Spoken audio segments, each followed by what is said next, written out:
Good afternoon, everyone. I just wanted to thank you all for joining our webinar on restorative justice implementation at the school building level, Reflections from Denver's North High School. My name is Dewana Nicole. I'm with Advancement Project, and we are part of the Restorative Justice Partnership, which includes 5 organizations. We're a coalition of racial justice, education, labor, and community groups working to ensure widespread and high quality implementation of restorative justice in Denver and across the country. And before we begin today, I just want to open up the webinar with a reading. Ultimately, we have just one moral duty: to reclaim large areas of peace in ourselves, more and more peace, and to reflect it toward others. And the more peace there is in us, the more peace there will also be in our troubled world. And that was by Eddie Hilsom. And so we are very fortunate today to have a great principal out of Denver who's going to talk to us about how he created and continues to create a restorative school. Very excited about what we're going to be able to learn from him today. And again, we will take questions at the end of the webinar. If you have any questions and you're online or on your cell phone, you can type in your questions either in the chat box, or there is a specific box specifically for questions that we will get to. Unfortunately, if you are calling in on the phone and you are just calling in on the phone, we don't have a way to take your questions that way. However, you can send me a text message and I will read your questions to Scott that way. All right, so with that, I will turn it over to Scott Wolf from Denver's North High School. All right, thank you so much. Again, my name is Scott Wolf. I'm the principal here at Denver North High School, and I'm really excited to share what we've learned. Just to start, we don't have everything figured out, and I think restorative justice is something that I'm not sure we ever will have totally figured out, and it's important to have these calls and to be able to share resources. And so I'm going to just walk through today the journey that North has been on, things that we've learned, so hopefully you don't make the same mistakes. A lot of our learning has been captured as a part of a restorative justice guide that I'll be referencing that is available if you want to dive in even more. And so I'm going to make sure that I have control of the screen here, and I can go to the next slide. All right. Those of you who are viewing online, this is a picture of 2 of our students who are speaking to some of our visitors. We have visitors who come to North once a month to just see what we're doing in person. So if any of you are interested in that, we can help to get that set up. But one of the questions that one of the visitors had asked is, if you heard that North was not going to use restorative practice, what would you do? And our students responded by saying, restorative practices are very present and strong at North. I would not come here if we did not have restorative practices. And the thing about this response from these 2 students is that the students who we are building skill with restorative practice and using restorative justice, they oftentimes are not the students who have it all figured out with their skills and who do have challenges meeting expectations. And so to have students say that they appreciate it in this way, we're like, I wouldn't come to this place if we didn't have restorative practices, really says a lot to me about the role that restorative justice plays in building skill for students. And that's kind of the why we're in this work and the importance of it. So why restorative practice, restorative approach, restorative justice, all words that you may hear that oftentimes mean the same thing, but the reasons are that traditional punitive discipline policies and practices, that they're not effective, especially in the long term. They don't support students, and they have a disproportionate impact on students of color. Restorative practices, restorative approach, restorative justice allows for students and families to build skill related to a situation and for life.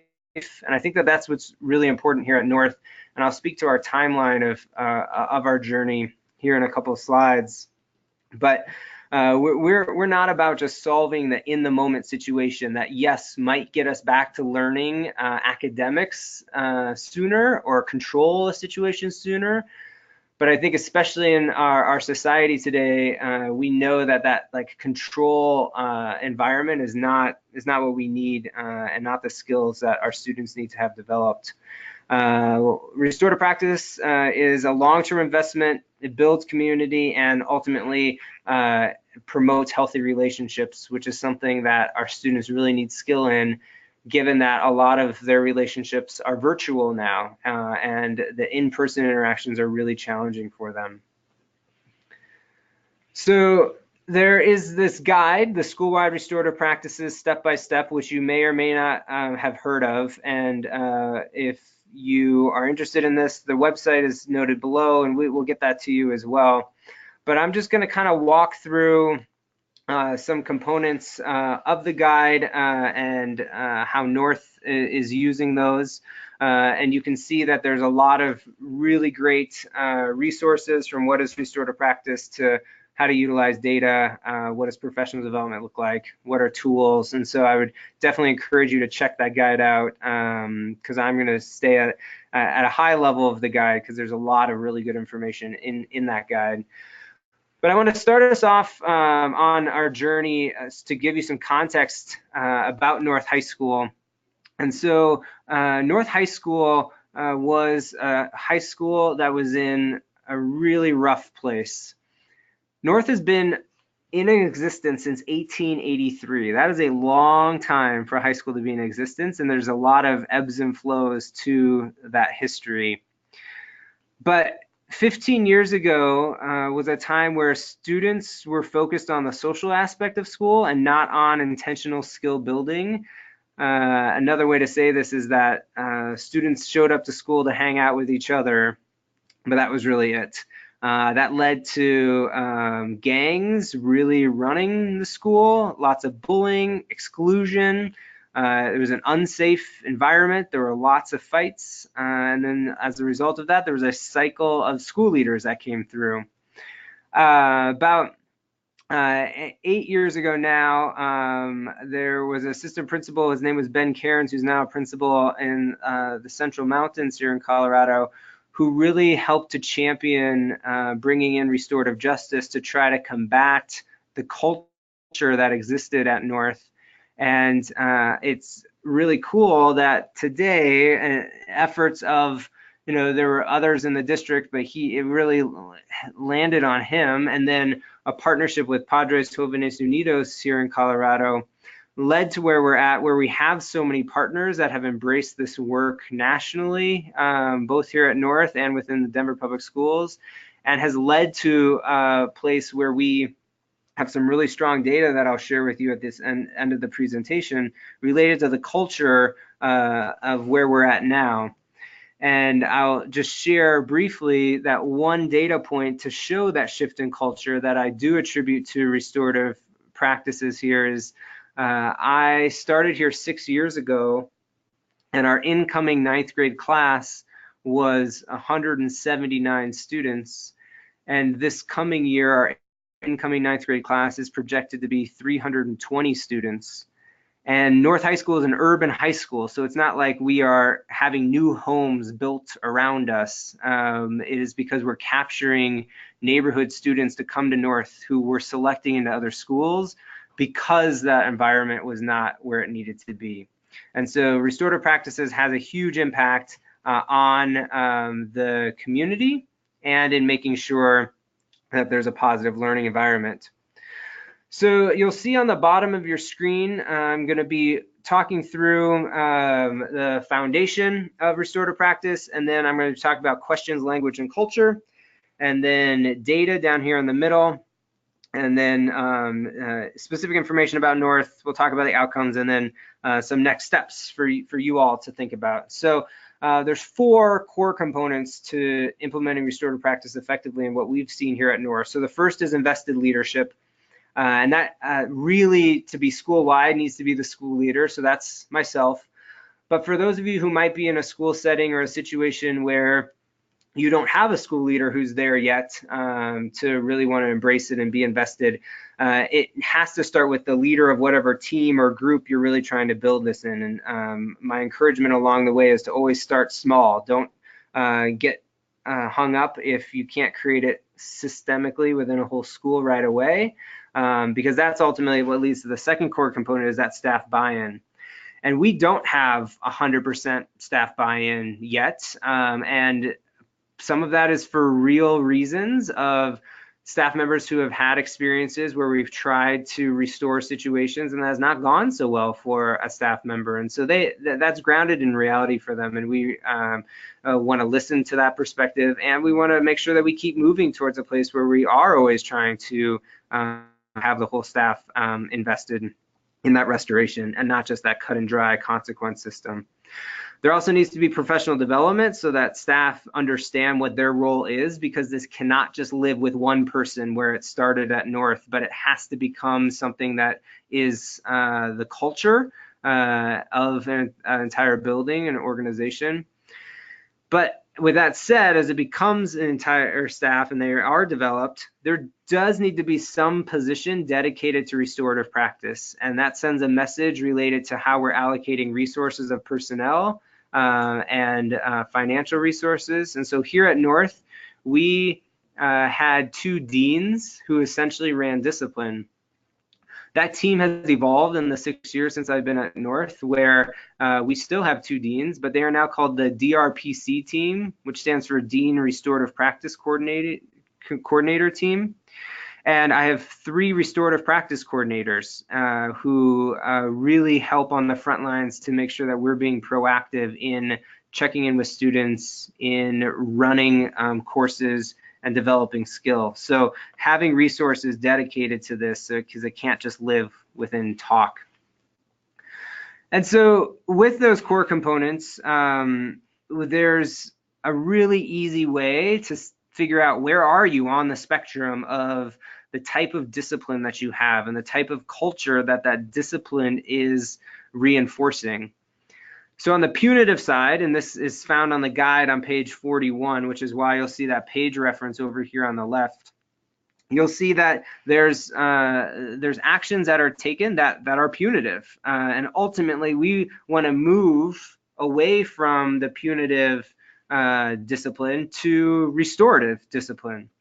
And the nice thing about this chart is that it can help you see, well, we do this in some ways and not in other ways. And there's going to be times where you are going to go back and forth between punitive and restorative. We're not going to be always in a restorative place, but that's where we want to esteem to be as much as possible, and not get caught up in the moment where we're trying to say, well, there has to be a punitive consequence for this action, but we're trying to understand where it's coming from and how we can help build skill for the individual that may have acted in a way that did not meet expectations. So you might be saying, well, how do these exist together? And what I want to be clear about is that punitive and restoration, they exist together. So it's not that you can never be punitive. But it's about saying, how do you always start with restoration?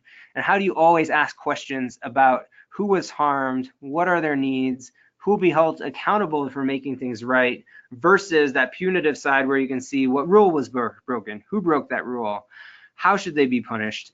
And it helps to frame then the conversations that ultimately take place. And so what we do here at North as it relates to this is we train all of our staff in these restorative justice questions to be used by our teachers. And they have the power, because we've trained them, to facilitate these conversations or to have their mindsets. That's not always going to work out given a high stakes situation where a kid may cuss out a teacher. Like, that's really emotional for a teacher, and they may need additional supports. And that's where restorative practice coordinators come in to understand the perspectives and help to have a restorative dialogue. And in some cases, that may not end in the resolution or in a restorative place for the student, for the teacher, or if it's between student and student. And so trying to always start in a restorative place, but then to recognize that there may be things that you still have to move towards. So you'll see under the punitive discipline practices that they're out of school suspension, it still might happen. Expulsion still might happen. So here at North last year, we cut our out of school suspension numbers almost in half, which is awesome. But there were still kids who received out of school suspension because it wasn't safe for them to be here for themselves or for other students. There were still students who were expelled for serious drug reasons, and there are times where we just had to lecture students because we had tried all the restorative means. And so just to be clear that these exist together, and it's not that punitive can never exist.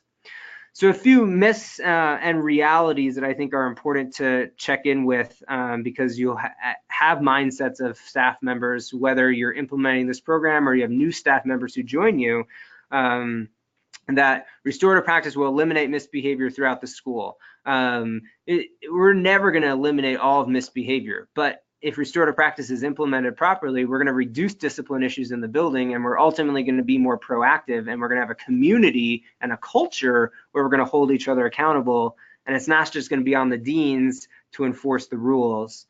Restorative practice will be successful with every student. It should be attempted, right? I said this in the last two slides, right? That's always where you start. But some students just may not be in that place yet to be able to build that skill. And you have to always be conscientious of the safety of other students as well. I think that this last piece is really important here under reality, where victim offender mediation is not recommended for bullying or sexual harassment. There are some situations where we don't restore. We might offer it up to an individual, but we don't encourage it or we don't push for it. Whereas some situations, if there's just a misunderstanding for something, we might. Restorative practice will work immediately and every time. This is something that takes time. You're building skill, and students, especially who we work with at North, who have experienced a lot of trauma, there's time that's needed to undo a lot of the life experiences that our students have had. Restorative practices are only used to address student misbehavior and conflict.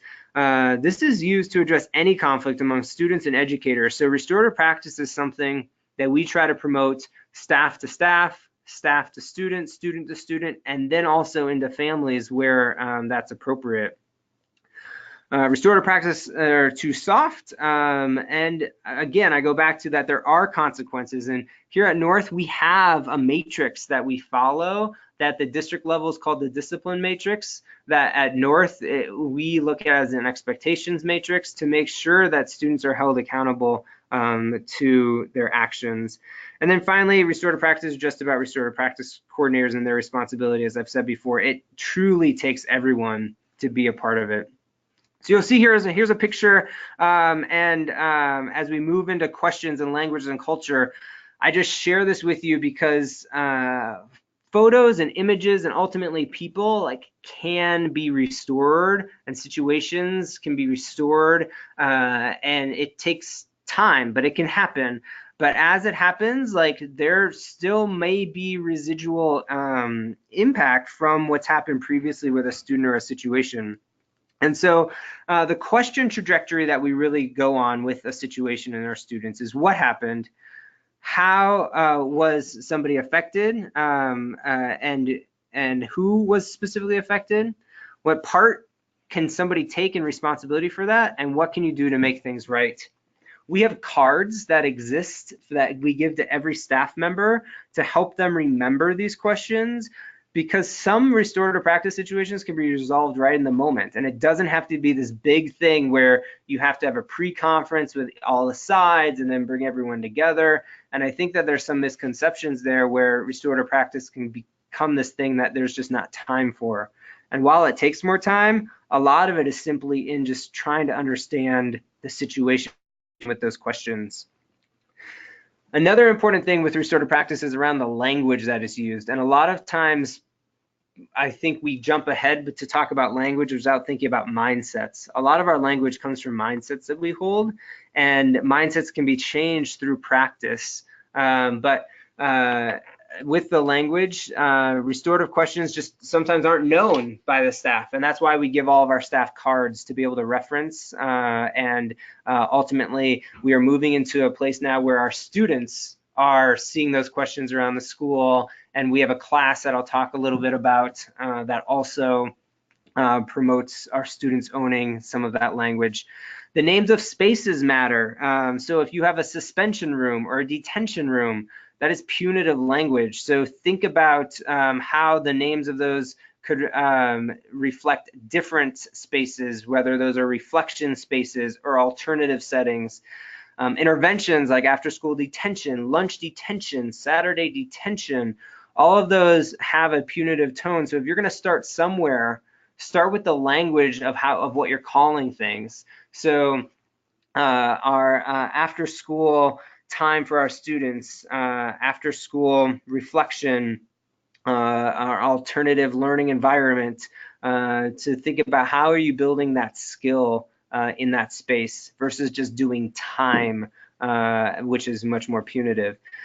We have educators who frequently use deficit language as opposed to asset language, and that's a place to start with your staff as well, of like, how are you talking about kids and to kids? And then educators referring to students as misbehaving or being bad or problematic. That puts it really on like the action and less about like what are we going to do for that specific situation. So you can see instead of that punitive language, how can you use restorative language? What are some of those ways and words? So using statements like I feel when is about my experience with that situation, and it's less about the right or the wrong and more about understanding where people are coming from. The names of rooms, like I said, the peace room, the restorative office, after school support or intervention. When educators are talking about the students, make sure that it stays on the student's behavior, not on the student of that is a bad student or I can't stand that student, but to really stay in that isolated moment of that behavior. And then finally with the signage that promotes that restorative language, not about you can't do this, like no, no, no, but what are those expectations that you're asking for? So you can see here just a quick chart that shows that punitive language versus that restorative language. How can we make sure that we're creating a culture that is truly affirming the students regardless of what their actions are? We're moving to culture now from language. And with culture, not only do the words matter like the language, but how you interact makes a difference. So a punitive culture is just kind of where kids show up, right? And that there's a power dynamic between staff in the building and students in the building, where students don't really have a voice, they're not empowered, and it's essentially that students come, they do what they do during the day, but there's not this culture of mutual understanding, and that creates really negative punitive culture. It's crucial, I think, if you go down to this last point, where school leaders and educators focus primarily on rule following and rules are designed only with the adult best interest, where we challenge the common mindsets that sometimes exist in our settings, where we believe that what is best for adults in our building is ultimately what's best for students. And if we create rules because it's easy for staff, that sometimes that is not in the best interest of students. And so it's really important that students and families have a voice in what your culture ends up looking like. So I'll talk about some specifics at North that we shifted with our culture, but I want you to see that the mindsets here of every day is a new day and every class is a new class, like without that judgment on that student, without holding to, well, this is just how the student always is, especially at a high school level like North, our kids have potentially experienced that since they were 6 years old. And now if they're coming as a freshman at 14, for 8 years, you have a student who has just felt like, well, this person doesn't care about me.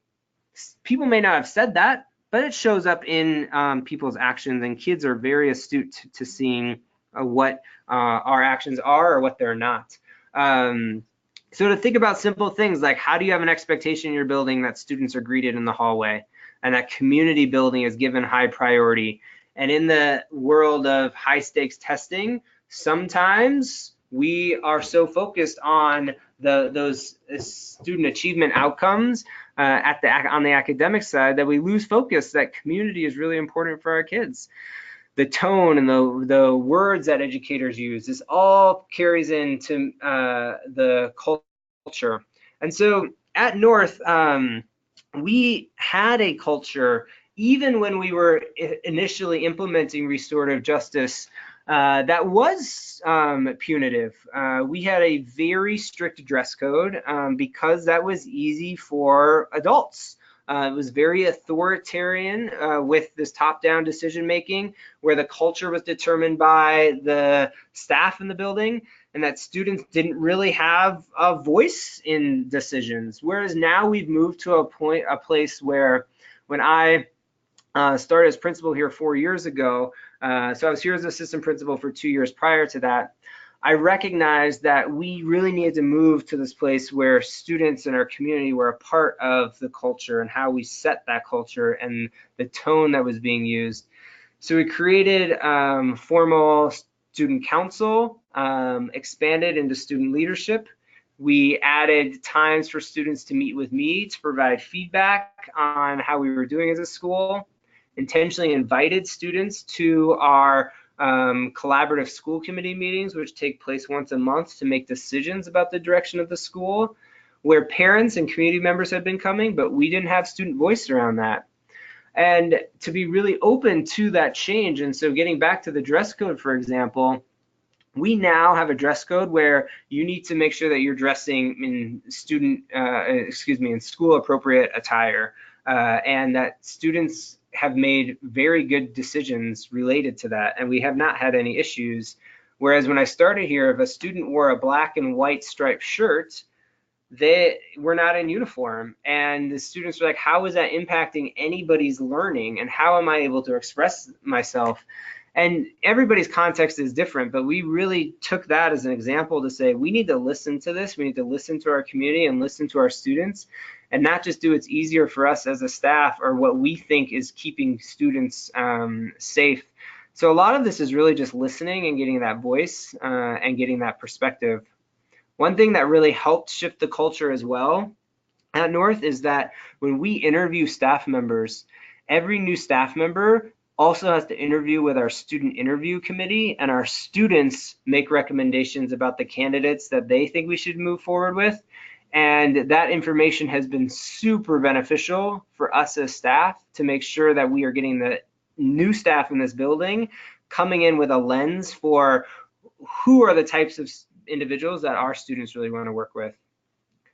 So again, if you have questions, because I know it's a lot of information, make sure you're adding that to the chat or that you're texting in those questions so I can take those at the end. But we're going to shift now into talking about data, because sometimes with restorative practice, as we've talked about the types of questions and the language and the culture, that can seem kind of fluffy to people.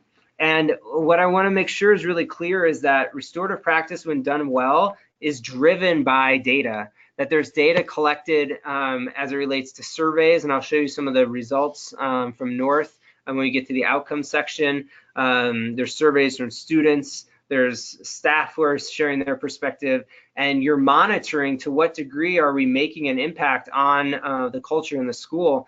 And I think this is even more important nowadays, where schools oftentimes are not seen as the same safe places that they were when I was going to school dozens of years ago, but instead are places where there's fear because of what has happened in the school sites. And so being able to have a culture where people really feel that they can be present and having data to say whether you have that school climate or not is really, really important.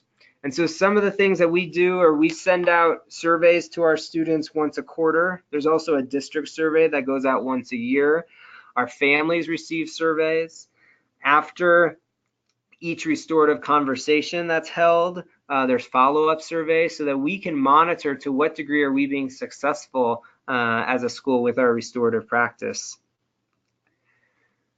In addition to the surveys, you'll see that there's monitoring of who is participating, which staff members. So when our staff members ask to have a restorative conversation, they fill out a form.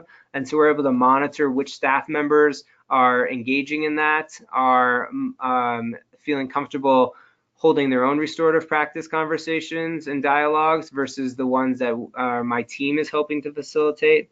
And then finally, how are we overall looking at our data and our outcomes, which again, I'll show you when we get to the outcome section. So I want to caution you all here to the, and as you can see the title, it says, don't be fooled, because when restorative dialogue is used, it is very, very powerful. And at North, we are very good at restorative dialogue, but we have fallen short in a few areas. The first is that sometimes we cage a restorative dialogue in a lecture where we are really sitting down with the student to tell them our perspective and aren't listening to theirs, aren't asking them questions, aren't having them build skill. If students don't have any input in it, and if we're always going to that there's an apology, we're actually not getting to that end outcome that we really want to get to. Restorative practices are seen as something adults do to students. We don't want that to happen either. It needs to be collective. And ultimately, this past year, we got to a tipping point where we had students overwhelmingly saying, I need to have a restorative conversation with this teacher, or I need to have restorative dialogue with this student. And that's where you know that there is this collective ownership. But with that being said, most of our professional development has really needed to focus around this piece right here, where adults do not consistently take responsibility for their own behavior. So a staff member might feel extremely violated and wants that student to apologize to them, but that staff member maybe could have done something to prevent whatever happened, and they didn't, and they have trouble owning that. And so really building in that ownership to say, in every situation, there's something that you can own. There's something that we could have done better on all sides. If restorative practices are only used in response to behavior and not proactively, we're not getting to where we need to. And so our charge this year at North is we want 80% of our work through restorative practice to be proactive, to be the proactive education settings, the conversations, the checking ins before we get to the place where a kid's saying, I need to have a restorative conversation or a dialogue. While difference, power, and privilege is occasionally discussed with staff, difference, power, and privilege is rarely discussed with students and family. Here at North, we have an equity task force that meets once a month, and we embed equity work into everything that we do. But we were making a mistake in having these conversations just with staff. And so at the end of last year, we started to require that if staff came to the equity task force, they had to invite a student to come with them. And that was super powerful to be able to have students now engaged in these conversations with us. As a result of that as well, we've started a class called Freshman Seminar that all of our 9th graders take. And in that class, they are talking about difference, power, and privilege very intentionally to lay the foundation that these are things that we talk about at North. Our whole school assemblies once a month also all have some component of this that's a part of that. And our next step this year is to make sure we're having these conversations with families. And so we are launching book studies with different books. One of them that has the most interest so far is Waking Up White, which some of you may have heard of. That's going to be led by some of our parents and staff members. And these are conversations that we need to have. And then finally, just want to address that sometimes we use the right language of a peace room, but it is not actually building skill. And that's the important piece, is that this is all about building skill. This is not about isolating students, and this is not about just making sure that students do their time when we have different spaces. So a few things that we have learned specifically at North, now that you have this overview of some of the core components of restorative practices, this is not black and white, it is gray, and that is okay.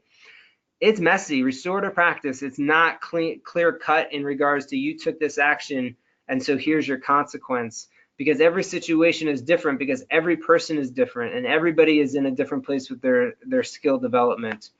You have to have everyone build their own restorative practice toolbox, and that comes from professional development and training and exposure. You must become a restorative culture. You cannot just live in one team or with one person, and hopefully I've reiterated that during this session, that it really needs to become more of a lifestyle of a space.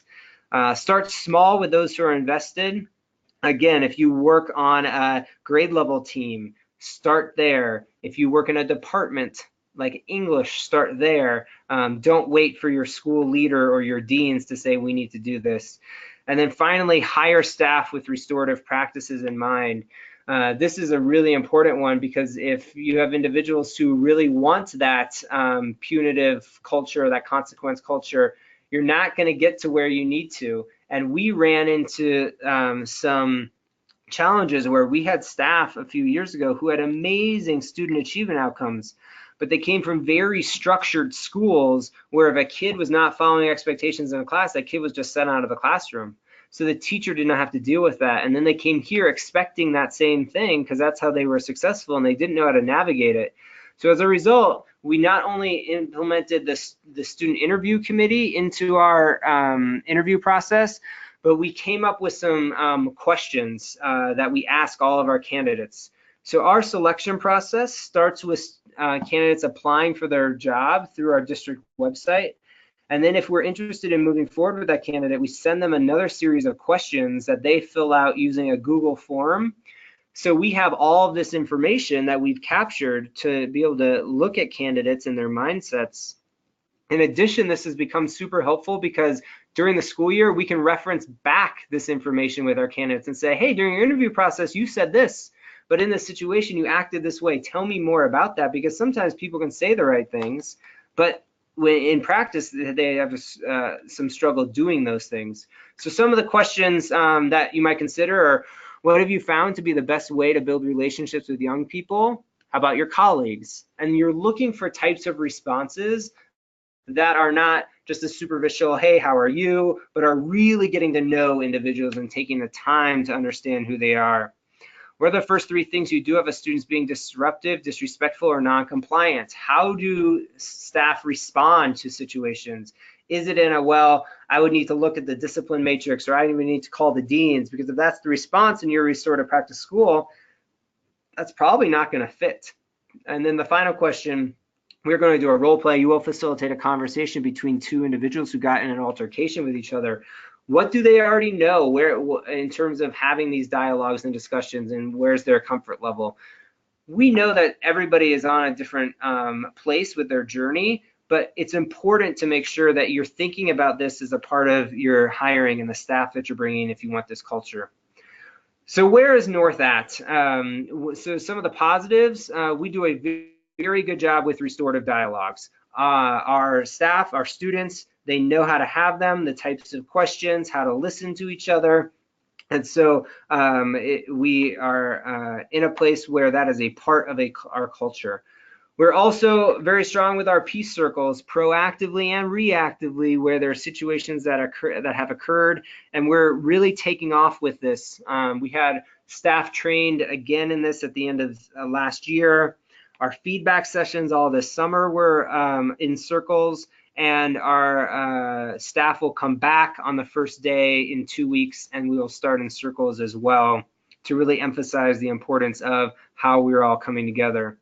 We're really good at involving families in the moment. So our restorative practice team has benefited from the fact that one of our deans used to be a family liaison with us. And so she really understands the importance of calling families and bringing them into the conversation And when we have situations that arise, we call families in to have meetings with them. And oftentimes our families report that they're nervous about having restorative conversations. And then afterwards, they just love the fact that they were involved and that they have skills that they can bring into their own home and questions that they can ask. And then conferencing with students, we're very good at pulling students individually to ask how things are going, to follow up with them, and to have those check-ins. And where do we need to get better? We need to get better at peer-led mediation. And so what this means is that if there's conflict that arises, I don't need my staff to always be mediating those. We can build skill in students to do this. And so we started last semester by having a restorative practice class where we had 8 students who worked with our restorative practice coordinator for 1 period a day to build skill in restorative practices, in mediation, and then they would facilitate the conversations between student and staff, between staff and staff, between student and student, and it was so powerful. And so we'll be continuing that class again. We're also starting a program called Link Crew, which will provide mentorship opportunities between our upperclassmen and our incoming 9th graders, and they will be trained in peer mediation. We have a Student Board of Education class that also has been taking on discipline and culture, and they have been trained. And so it's really been eye-opening for us to recognize how much kids are yearning for this and that they're very, very good at it, and many times better than adults. Having a student behavior council. So we started with this class, but now moving into a council when we are coming up against habitual behaviors, especially with students, of how can students go in front of our council of students and share why they're acting the way they are, and how do we work as a team to help to prevent that. And then to educate families in the community, we have to get more resources out to our families and to the community around how to best utilize restorative practice, because if we're all engaged in trying to understand and to build context, we will all build our skill that much more. So that's a little bit about where North is at for the specific things that we need to focus on. And now I want to talk about some of our outcomes related to the data piece I talked about earlier. And so you can see with student satisfaction, this is a survey that is given out every year by the district, but that we monitor, is that in 2015, our overall discipline was at 81% of students strongly agreeing positively that our student discipline is run well at North High School. And the district level at that time was 81%. You can see that we've increased to 84.83%, which is great, and the district's increased to 83%. But what we'd like to see here is that we went from being just at the district average to now being above the district average for how we handle discipline. And the reason why I want to highlight this data point is because lots of time when people think about discipline, they think about the punitive side. And so even though all of our students see what the question is, how is discipline overall at your school, they still feel like the discipline at our school is moving on a positive trajectory, and that we enforce things that relate to discipline, even if it's not as black and white. Consequences for bullying and harassing, you can see that in 2015, we're at 78% positive responses from our students. And this past year, we were at 81.4%. Again, there's an increase. And you can see that the district increased as well, but our increase is moving ahead of the district and is pacing faster with that improvement. Consequences for those who break the rules, you can see with the district, there's not really any change. But for North, we've gone from below the district average to being above the district average. And then I know the rules of my school. I talked about how restorative practice can be messy and gray, but even with that, our students clearly understand the rules of our school more, as you can see that increase by over 4%. And then with discipline is fair and consistent. In 2017, only 68.1% thought it was fair and consistent. And then this year, we increased almost 7 percentage points, Well, the district actually went down with discipline. So I want to share this data with you because this is coming straight from our students. All of our students are surveyed with this. And I think that this really speaks to the fact that you can have a culture where students are held accountable and it can still be a restorative practice culture. We're going to move to outcomes now with suspensions. This is 2016, 2017. This is 2017, 2018 from last year. And you can see that in every area that we had a decrease in suspensions that overall led to a decrease of 47% from 132 to 70 out of school suspensions. And I want to note here that as I said at the very start, our enrollment at North has continued to increase. So not only did we decrease the number of students being suspended, we increased the number of students who we had. And so there's a lot of power in decreasing those numbers while your overall student numbers have increased. And this is because of the culture that we've created with our practices. I want to take a second to highlight, as a part of our outcomes, the restorative practice class specifically that we started that I think was really pivotal for us this last semester. So there were 8 students who were selected into the class. We had over 30 students apply to be in the class. We had students and staff then go through those applications to determine who were those students that we wanted to have. These students then led 2 circle workshop days for staff where the students were the ones developing skill with our staff. And that is really powerful when students are leading professional development. The students mediated conflicts, student to student, student to staff that I talked about, and they worked with our Student Board of Education to revise our discipline policies that had more student voice that were now a part of it. And this is all going to continue, and our restorative work and our restorative culture, we're going to continue to make sure that we get better and that we refine. And so as we have outcomes to speak to, and we're like really excited about those, some of the things that I've talked about, I really want to make sure sink in. So I want to talk about some highlights that I've discussed, and then touch on the next steps, and then we'll get into the questions. So some of the highlights: start small. Don't take on more than you can initially, but start somewhere. Be intentional. Your intentionality is really important. Of us creating a class, of us creating a position, it's super important that it's not just, we're going to have restorative culture, but you're intentionally focusing on different areas. Start with restorative practices, and I would say specifically the restorative dialogues, because that is a very tangible and intentional place where you can start. Remember that your language matters. That your data and how you're monitoring the progress you're making also makes a difference in how then you're ultimately being intentional.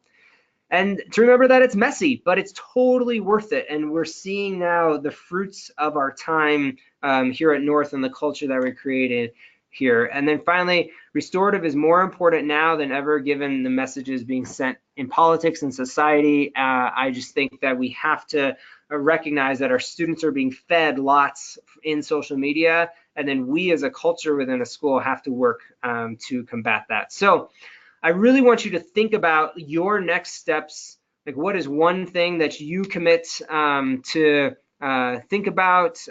What is one thing that you are looking to implement?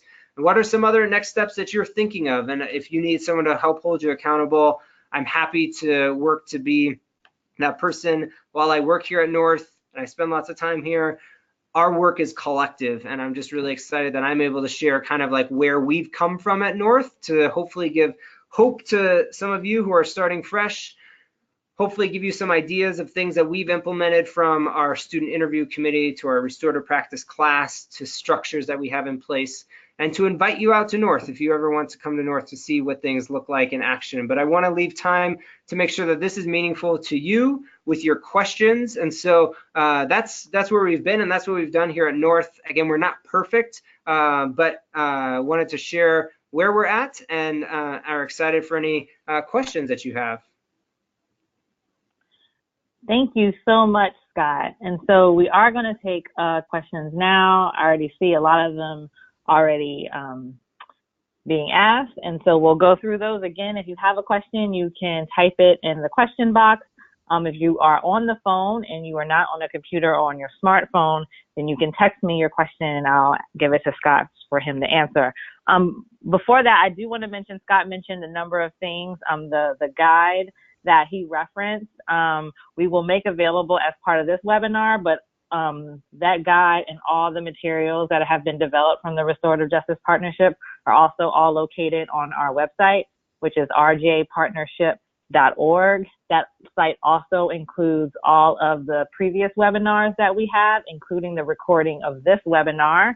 I will send out the recording to everyone who registered, and then hopefully by the end of next week, this webinar will also be posted up on our website.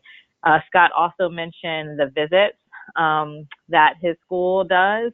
And so you can also find a list of school visits for the 2018-2019 school year on our website, rjpartnership.org. So that includes North High School, where Scott is the principal, Skinner Middle School, and Dora Moore Elementary Campus.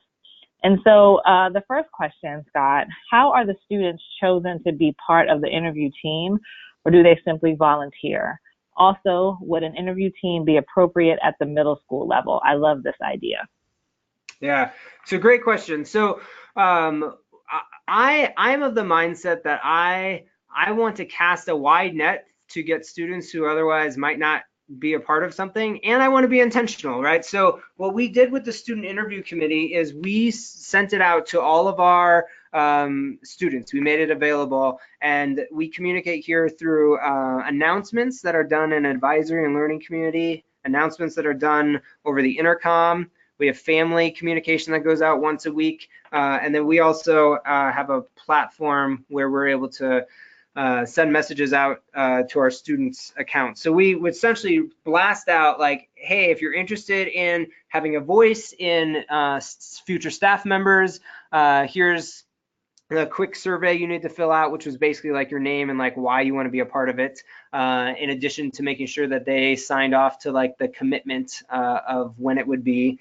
And then there were certain students who had expressed frustration over the course of the year with different teachers because of conflicts that they were having. And so we intentionally reached out to those students and said, hey, you know, you have been someone who's been involved in our restorative practices because of conflict with students or teachers. Like, we would love for you to help us decide who our new staff should be. And some would say yes, and some would say no. We ultimately ended up with a group of 21 students who then I had sign up for specific days. So we do our interviews here every Tuesday during hiring season from 3:30 until 5:30. And I would have students say when they would, which days they'd be here. We'd have anywhere from 4 to 7 students, and we had them develop the questions that they ultimately wanted to ask the candidates. And so they had sheets that they would take the notes on. But ultimately, we selected the students based off of why they said they wanted to be on the committee and to make sure that we had a good representation of students. Unfortunately, the way it played out was because we've been developing our student voice here, some of our seniors didn't have that same expectation when they were freshmen. And so they just not involved in the same way. So we did not have the representation at the senior level that I would have liked to have had. But across every other category, we had a good representation of our students.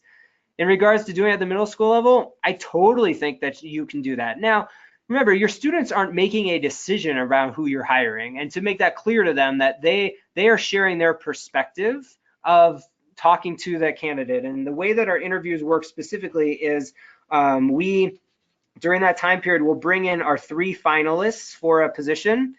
One candidate will meet with my staff personnel committee, one candidate will meet with my student interview committee, and one candidate will meet with whoever their evaluator, supervisor, coach is going to be to have a debrief conversation based off of a video that they submitted to hear their reflections on their instruction. And then the candidates rotate between those 3 interview spots.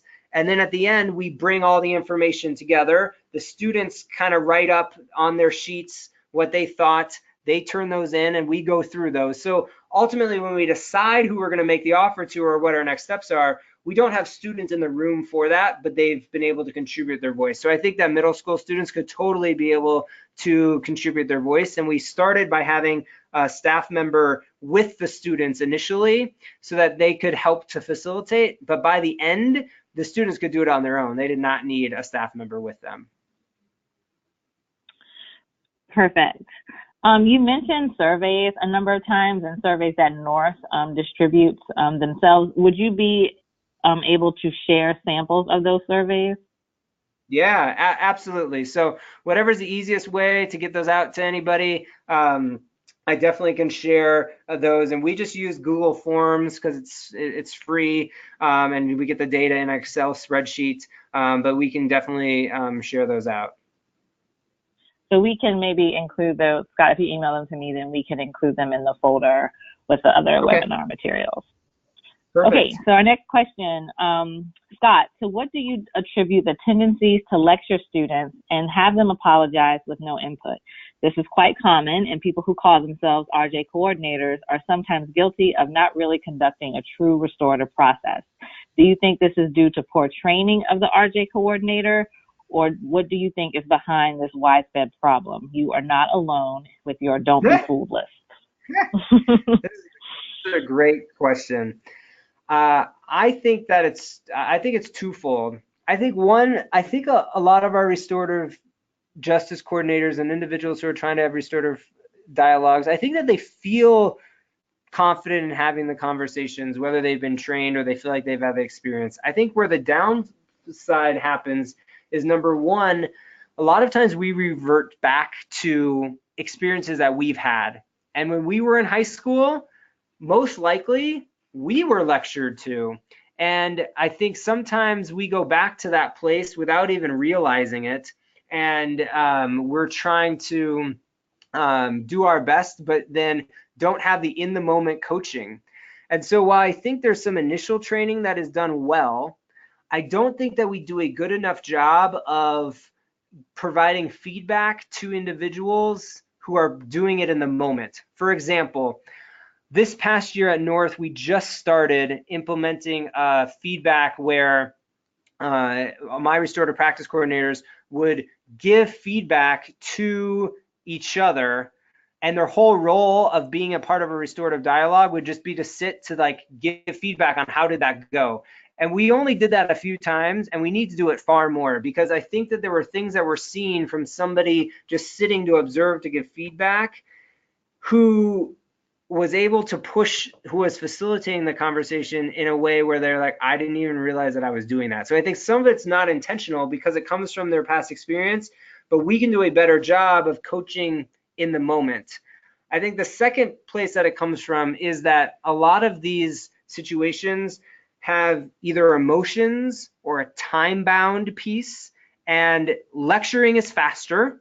And when you're emotional about something too, sometimes you don't really want to hear what somebody else has to say. And so I think it's important that individuals in these conversations, one, are able to not discard their emotions, but to make sure that their emotions are like held in check. And the second piece is to be well planned out and prepared for the conversation, because I think lecturing becomes the default when you haven't planned out, okay, these are the questions I'm going to ask, or if you haven't pre-conferenced well with individuals. So I think it's just the natural trap that people fall back into because of their past experiences, because of their time, because of their emotions.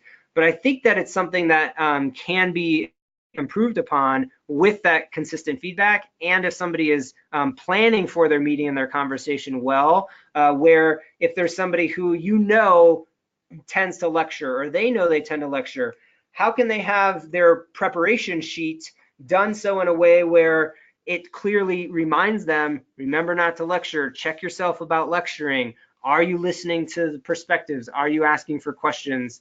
And so what are the tools that adults can use to make sure that they don't fall into that trap? Great, thank you, Scott. Our next question, do the new hires know that North is a restorative school when they apply? So another resource that I can send out is I created a website that is like is a website that anybody who's interested in a position at North, we send them the link to say, get to know North. Here's what we're about. You would know that North is a restorative practice school if you went to our community website where families and staff can go to, students. But the hiring website, the staffing website really makes it clear that like, this is what we are about. And that actually came from a misstep that we made where we weren't super clear about it. And I think that's part of the reason why with our interview questions and some of the candidates we were getting, we were overlooking that there was individuals who were just not a good fit for that type of culture because of where they were at with their experiences, where they had felt successful in teaching. So I can include that in the resources as well. But if they've read that information, they totally know. And through the questions that our students have come up with in the interview process, they would know. But if you apply to the general Denver Public Schools and to a North High School position, the overview of the school talks about it. The website then gets into more details about it because people might be like, oh yeah, like that's a good idea in theory, but then their practice doesn't necessarily line up with that yet. Like it might over time, but you know, there are just some schools and organizations out there that are much more on the rigid consequence. And if someone has had that experience and that's just where they got their first job and how they've taught for 3 years, that's just what they know. And then they hear restorative practice, they're like, oh, like that sounds good.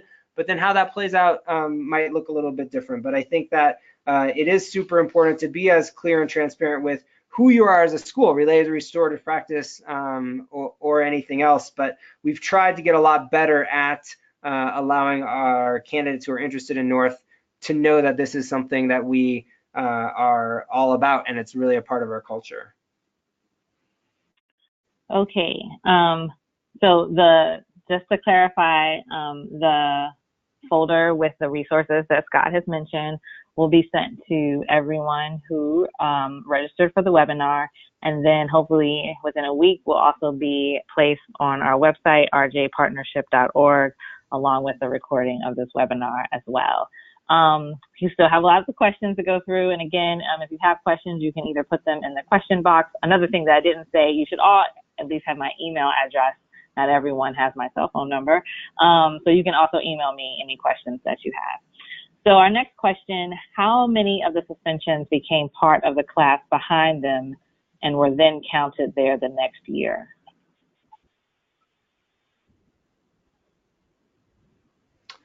How many suspensions were the class behind them and counted the next year?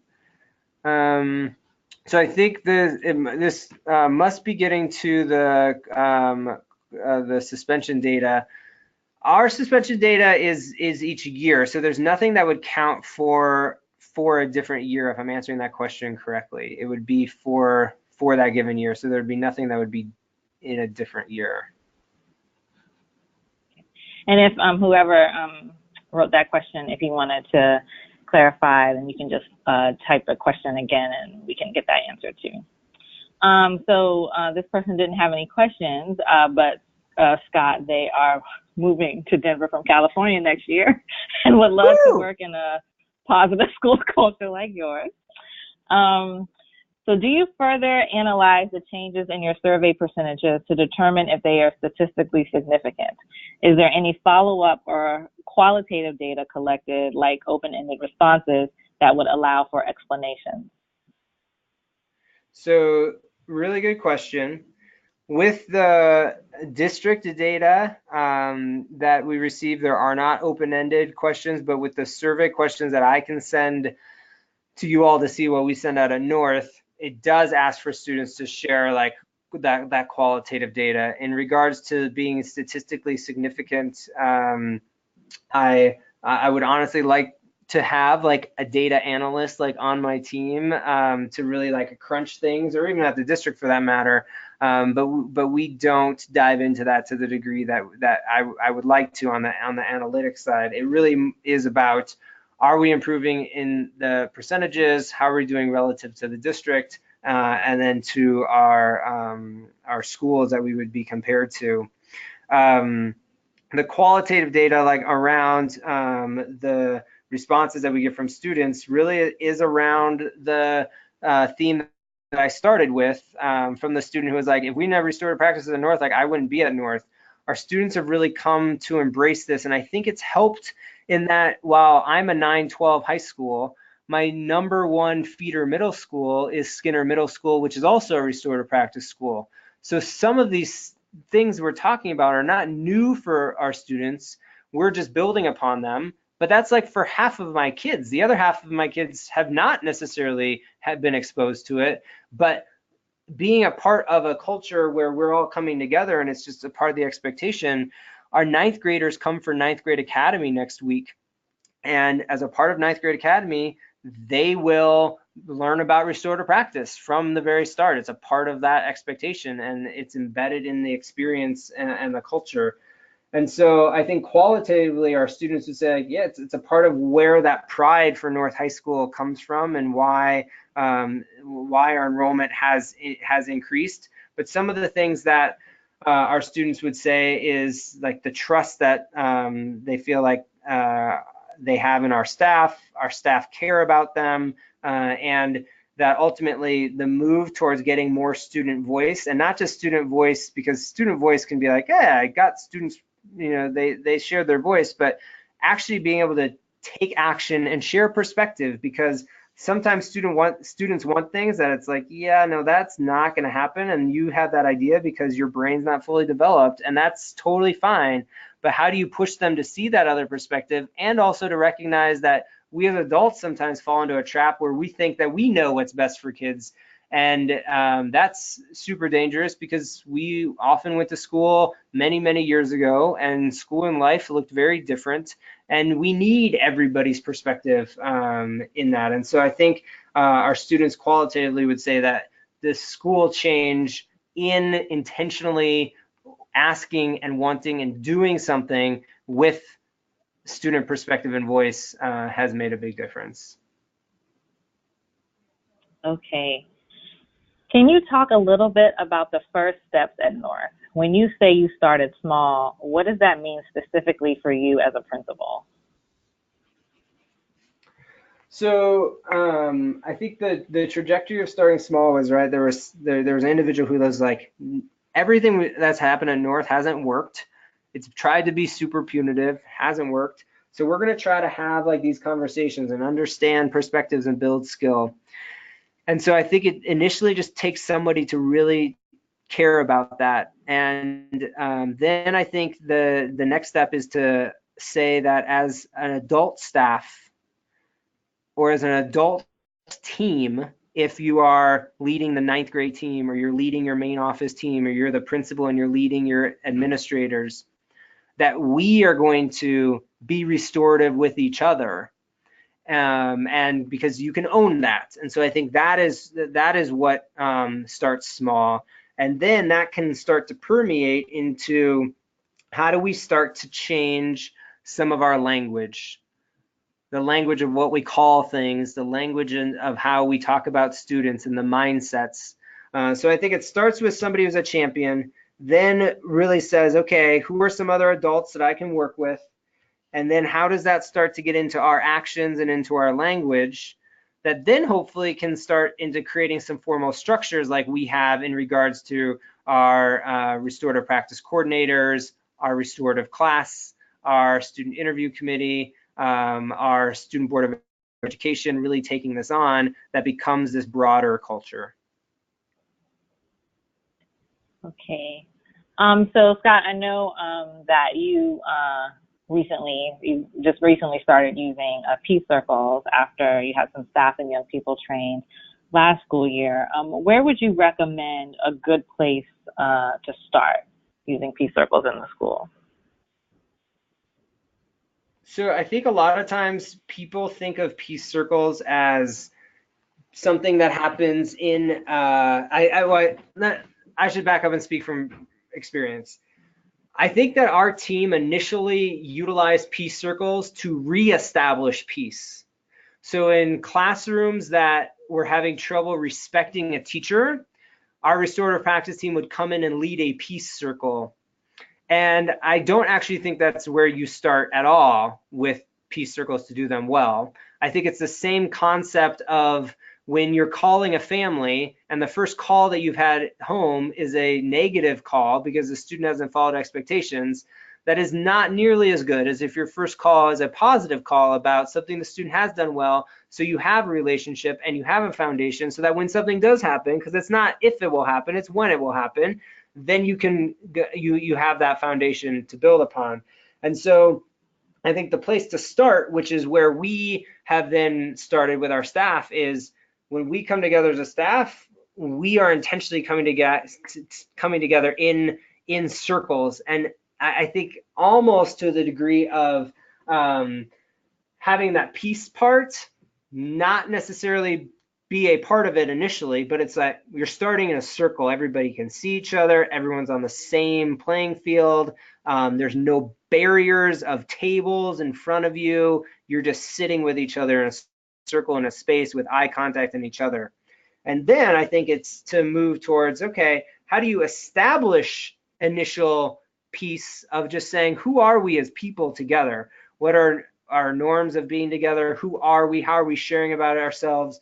And so this year in our learning community, in our advisement, we're requiring that that's how everyone begins as a group of 15. So we have one staff member for 15 students that are a part of those circles, our advisories, excuse me, to run those circles, and also encouraging our classes with our teachers. So instead of jumping right into English curriculum and your seating chart, building a routine for pushing the tables to the side, pushing the chairs to the side, circling up in physical space. So I think it starts with just how do you embed it into things that you already might do that can take on that structure? And then how do you train students to create structures in their classes and teachers in their classes so that it can be something that isn't this big deal of I got to move all this furniture, I got to do all these things, I don't know how to facilitate one. And the more that our staff see it done and the more that they are a part of it, then the more that they are going to do it. And so our students who led the training at the end of last year for some of our staff were so excited about that. They're like, I get it. I can have a talking piece and I have questions and I see how I can embed this into my work. Okay, Scott, have you involved security personnel in restorative justice? Have you had success with security buy-in? We at North have an amazing security team that changed their name to being a part. So their name is their safety officers, no longer security officers. And they have sat in on the circles. They build relationships with our students, and our expectation is that they're doing that. And they are out and about. And in many situations, they are the ones who are best to de-escalate students. So we are super fortunate to have a safety team that is in that place. But I think that's a great question to say that because this takes the whole school and because it needs to be a culture, if you have security officers, it is essential that they are a part of the holistic approach. And it can't just be like, well, as a school, we're going to do restorative practice, but there's got to be a line somewhere. And so security is going to be this hard line, punitive side. It really does need to be integrated. And we have a Denver police officer that's on site here. And we still have work to do as it relates to making sure that they are fully on board. But every year they get more and more and more on board. And it really is just opening up that conversation and sharing that expectation. Okay, so lots of thanks. And then the restorative justice practices curriculum that you use for freshman class, is that held over a grading period or semester? Yeah, so we have two things that happen in terms of how we educate our students. So the first is that all of our ninth graders take a freshman seminar class. That's for a semester. One semester, so while they're doing this in one semester, the other half of the ninth graders are in our health and wellness class. So half our ninth graders are taking health and wellness, half of them are freshman seminar, and then they switch at semester.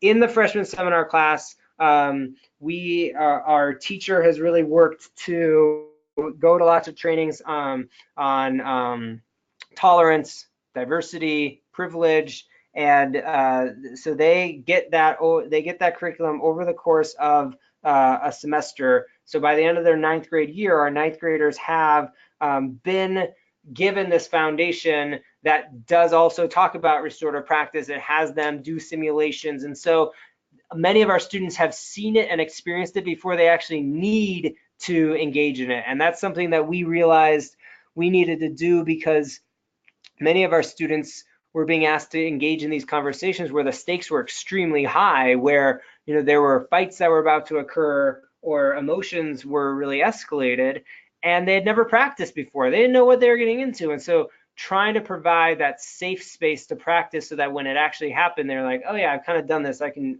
engage in this.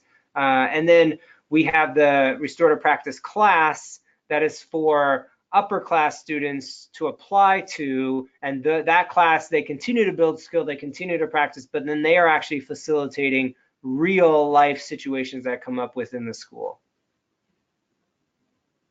Thank you. Okay, we're down to our last couple questions.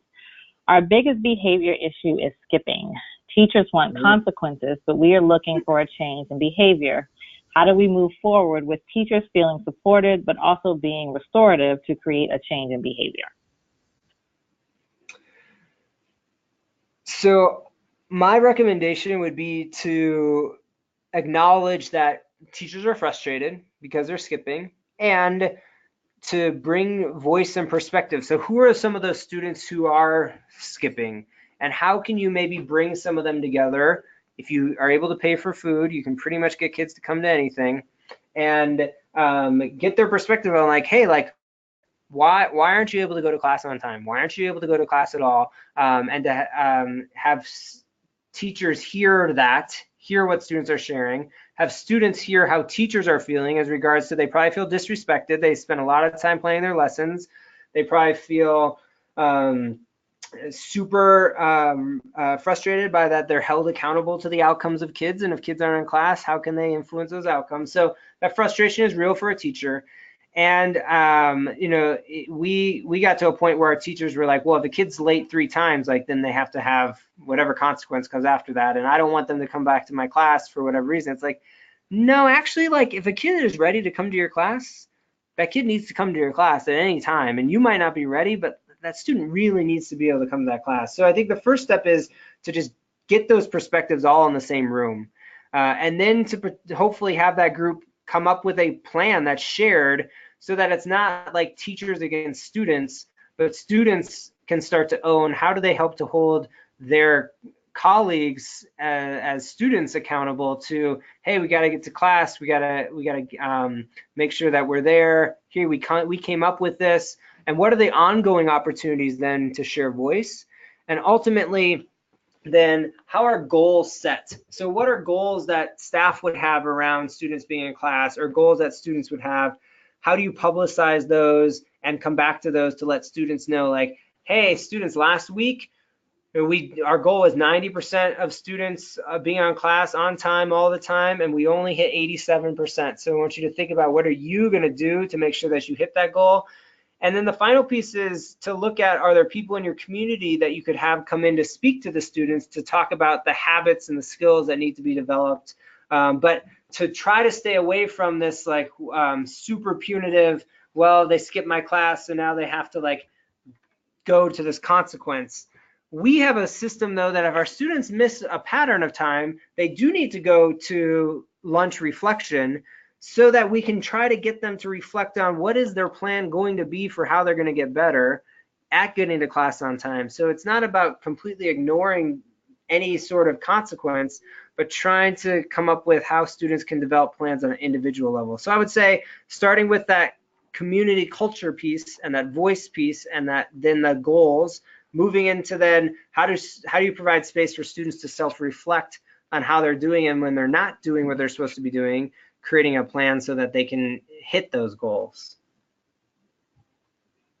And I actually have a question, Scott, because I heard you talk about this, and I was really impressed with your answer on one of the school visits.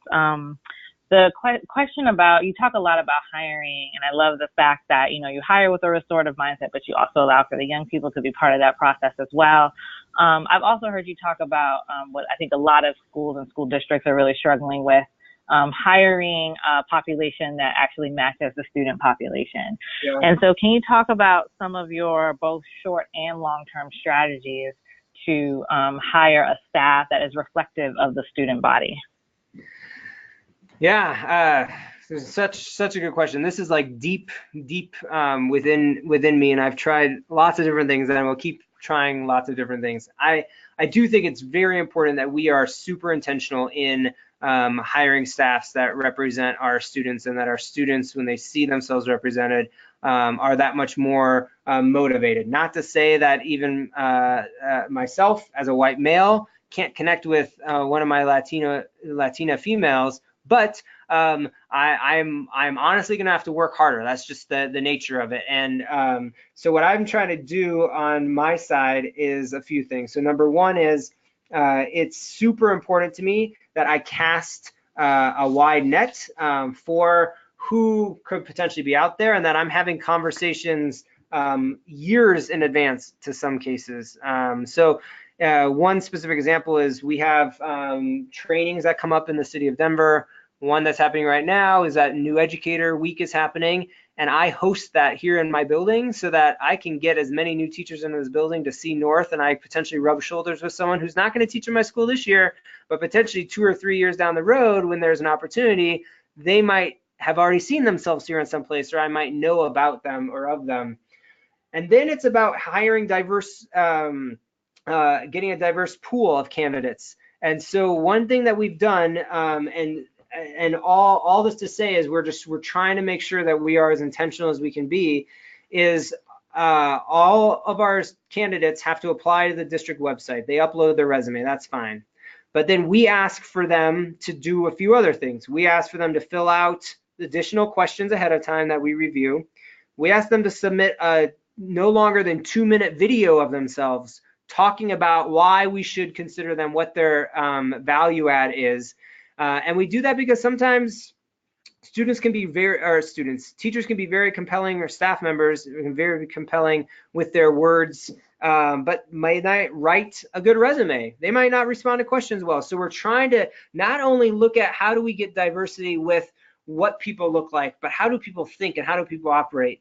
And then trying to then say, okay, of our pool of candidates, do we have a diverse pool? And if not, we need to keep generating a diverse pool. I will always hire the best person for the job, but if I don't have a diverse pool, then I'm just going to be perpetuating what exists in education, where we have a lot of individuals who come from a background that is not necessarily what our kids are here at North, specifically where we're predominantly low income English language learner and Latinx background. So I have to work to generate the pool. I have to then make sure that I'm hiring the best people that I can. And I have then taken another step where we have become a teacher training academy for the district, for the high school level, where we will have 13 student teachers, residents, and associate teachers in our building next year, because I've recognized that I got to build them like from within as well, because relationships are important to my students. And if I can build skill in individuals, then they're also more likely to stay. So if I have a diverse group within that pool who's being trained here, then I'm developing that pipeline. We are looking at how do we understand who in my building with my students are interested in being teachers, and potentially looking at funding opportunities for them if they go to college. How do we start that pipeline with me? So I recognize that I need to solve this for tomorrow, but I also know that if I'm really going to make an impact, it's going to take like 10 years on this to get my students to turn around to be impactful teachers here at North. So try to take all these strategies, but the most important thing is that it has to be on the top of everyone's mind when they're hiring. I think that sometimes we just are like, well, these are just the people that I got, and so I have to like hire the people that I got. But there's work that we can do to make connections with different organizations, with different universities personally, and not relying on our districts to necessarily always do that, because I have not been impressed with the efforts to really bring in diverse talent, and to know that individuals who come from diverse backgrounds, whether that's gender, race, ethnicity, whatever it is, that they are and should be in high demand, right? If organizations are doing things right. And so then we also have to work not only to recruit those individuals, but we need to work to keep those individuals as well. And that can be really hard, because they're being pulled in lots of directions, and good for them for being talented and for putting in the work. But lots of intention has to come into staffing and hiring. But if you don't have the right people, you're never going to be able to get to the place that you need to get to. All right. And with that, before we close out, I just want to read a brief closing, very appropriate and well-known closing by Maya Angelou. People won't remember what you did. People won't remember what you said, but people will always remember the way you made them feel. So I want to thank you, Scott, for this wonderful information that you provided today. It was certainly enjoyable. I know a lot of folks felt it was incredibly useful. Thank you, all of you, for tuning in today to listen. Again, we will send out a recording of the webinar and all of the materials that Scott referenced. And you can also find many of those materials on our website, rjpartnership.org. And you'll also be able to find a recording there in the following week. Our next webinar will be on restorative justice implementation at the school district level, where we will actually have a couple folks from Denver Public Schools to talk about very similar information around the lessons that they have learned in their restorative justice journey and how they continue to improve. So again, thank you so much, Scott. Absolutely. And thanks all of you for being on today. Have a great day.